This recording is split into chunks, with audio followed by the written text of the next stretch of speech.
The Great Reset. Mainstream media lies. Now more than ever, independent voices are needed. Donate now at freedomreporters.com. That's freedomreporters.com. Maverick News. The antivirus program for your mind.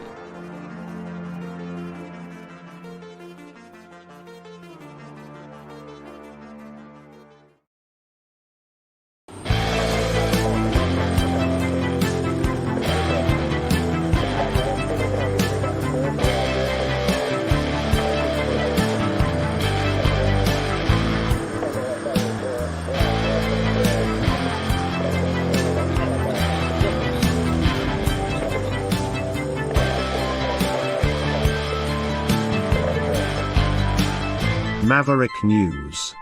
Fighting for freedom. The fallout from that Dali Lama incident continues, and that's because some people have actually come to the Dalai Lama's defense. Yeah, Dalai Lama, young boy, he says, "Kiss me on the lips." Then he sticks out his tongue. And again, I'm being graphic here, folks. So plug your ears and close your eyes if this is going to be a little too much for you. But then he tells the little kid to, he wants to suck on his tongue. So he tells the kid, suck on his tongue. I'm going to show it to you. I wrestled with this. Should I show you or not show you? Just be forewarned, this is graphic. But this is a spiritual leader.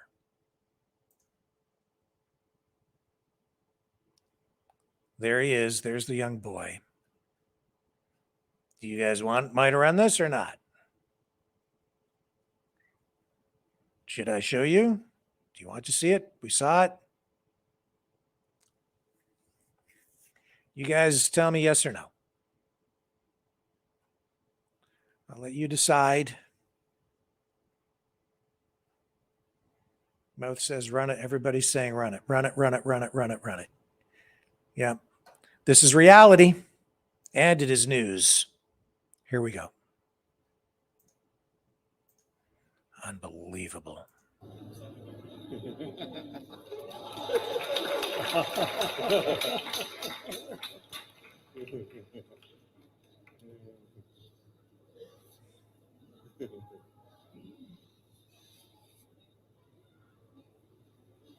And suck my tongue.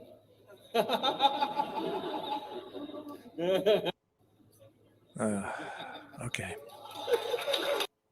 Enough. Oh my God.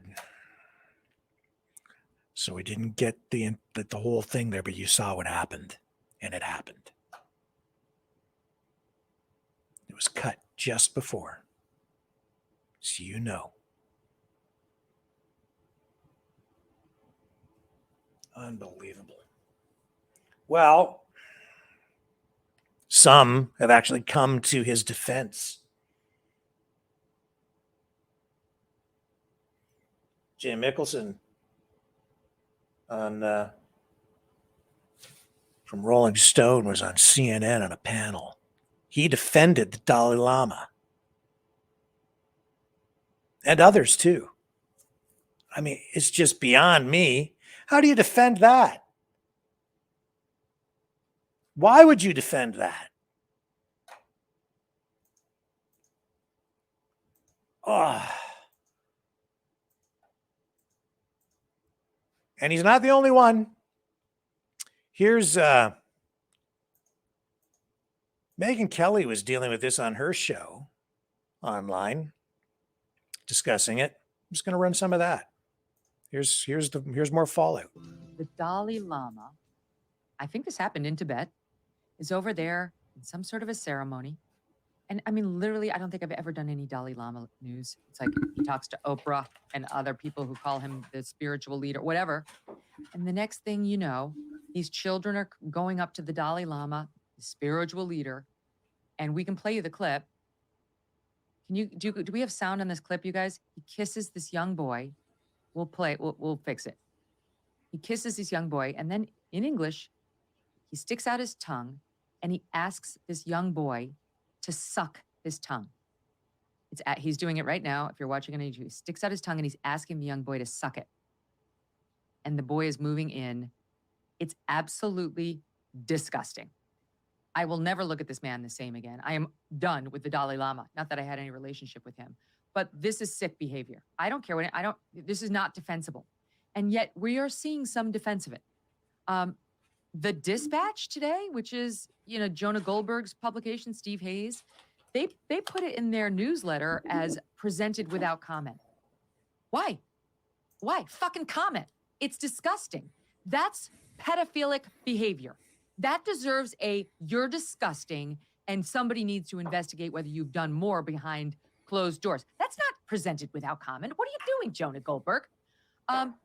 It got worse. Today, over on CNN, a reporter for Rolling Stone magazine, Jay Michelson, said the following. Listen. Jay, you've met the Dalai Lama many times. Have you sucked his tongue? I have not. The Dalai Lama is a very playful human being, and we may see this in a weird, kind of gross, sexualized way. But this is about as sexual as a bowl of plain rice. There is nothing sexual or erotic happening in this encounter. As you can see by the reaction of the people who were there, this was clearly something that was at best, insensitive to how this would be seen by a large swath of the world population. But it seems clear from the video, and look, I'm biased. I mean, the Dalai Lama is one of my spiritual heroes. I have met him. Being in his presence is really one of the most powerful experiences I've had in my life. Oh my God, Jay, snap out of it. Sometimes we get disappointed by our spiritual leaders. Take a look at what we've gone through in the Catholic Church, for God's sake. That was disgusting and it's inexcusable. I can't believe, Emily, that people are out there. I can't believe the CNN panel didn't stand up and walk out saying, what's wrong with you? You're sick too. I can't believe Alison Camerata joked about it, honestly. Did you suck his tongue? I mean, that's really was not funny in any way whatsoever. I'm embarrassed for him to have said that on television. It's going to age very poorly because, as you said, Megan, there needs to be an investigation into whether something deeper has happened behind closed doors, because this looks like something that is extremely alarming. It should be a red flag. I don't know what mechanisms exist for an investigation like that to happen, but it's just like there's no good explanation for it. There's no way to frame that and say, well, maybe this, well, maybe that. It's not sexual at all. I mean, what are you talking about? There's a child involved.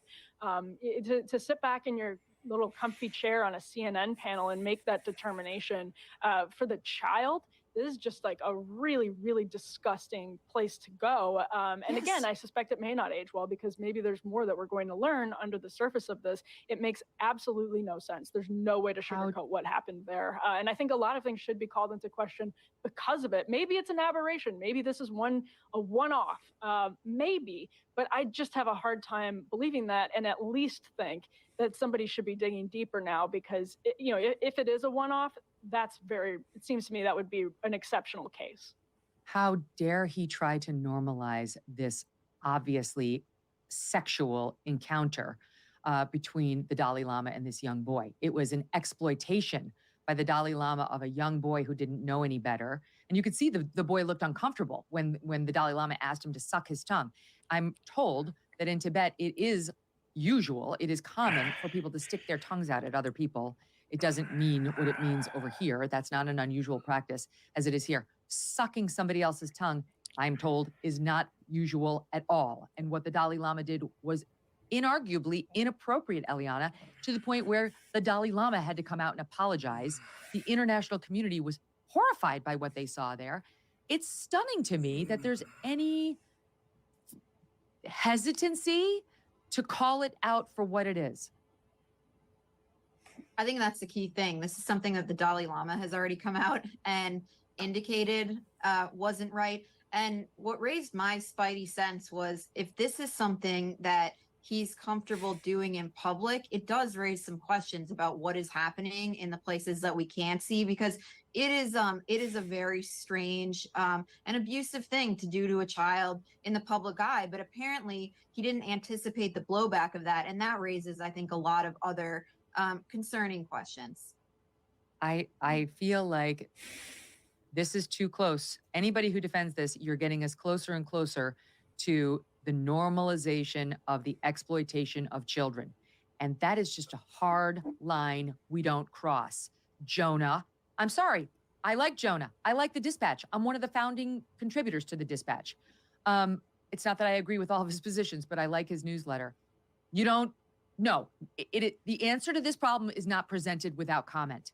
The answer is you comment, you condemn, and you make sure we of the sane and rational minds hold a hard line against this kind of behavior, or you get more of it, Emily, or you get more of it. We are seeing tiny buds of this on far corners now in our discussion, though. I'm seeing more and more of it. What was the term that you used? The minor attracted people. That's becoming a thing.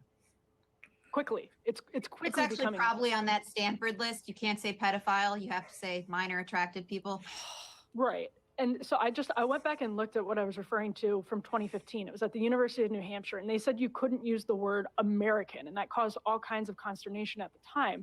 But look at how quickly that's moved to now, very seriously. There is a push from academics, and folks can Google this. They're very serious academics with some traction in leftist fringe circles who are now making some of the same arguments we saw made about gender identity, but in minor attracted persons language, where they're sugarcoating and attempting to destigmatize pedophilia in an effort, they say, to help people better deal with it and thus eradicate it, get it out of make people less likely to act on it, which is a ridiculous and disgusting argument. We've already seen the results, the fruits of those efforts in other corners of society. We have run this experiment. We know it is a horrible idea. Not only does it sound like a horrible idea on its face, it's illogical, but in practice, it will not work. It will not work. And it'll, again, bring us to just examples exactly like this one. And I think, by the way, when your sort of faith isn't rooted in this idea that people are bad, inherently fallen, that we are all sinful, it makes it really easy to get caught up in looking at someone like the Dalai Lama, who you've had really profound spiritual experiences with, as he was saying, and just not believe it. You don't believe it because you have way too rosy of a perspective on human beings. And that's true of a lot of academia. It's true of a lot of the media. They just don't understand human nature. They think they can cure it somehow by changing to these totally Orwellian, to Eliana's point, terms like minor attracted persons that destigmatize something that deserves intense stigma. A healthy society stigmatizes pedophilia.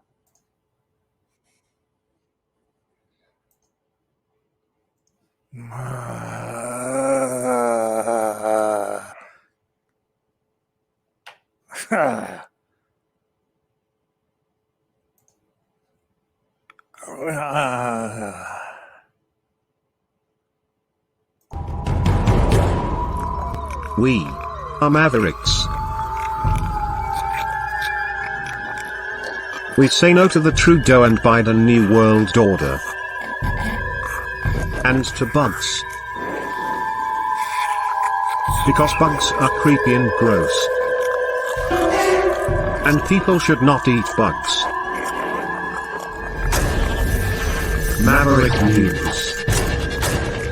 The world is watching. Hey, no! To bugs!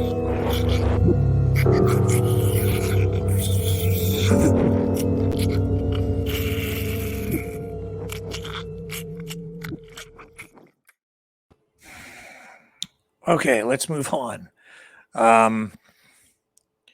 Just a couple of quick news notes. The owner of the Whistle Stop Cafe, Chris Scott, back in court today, dealing with the charges that were laid against him because he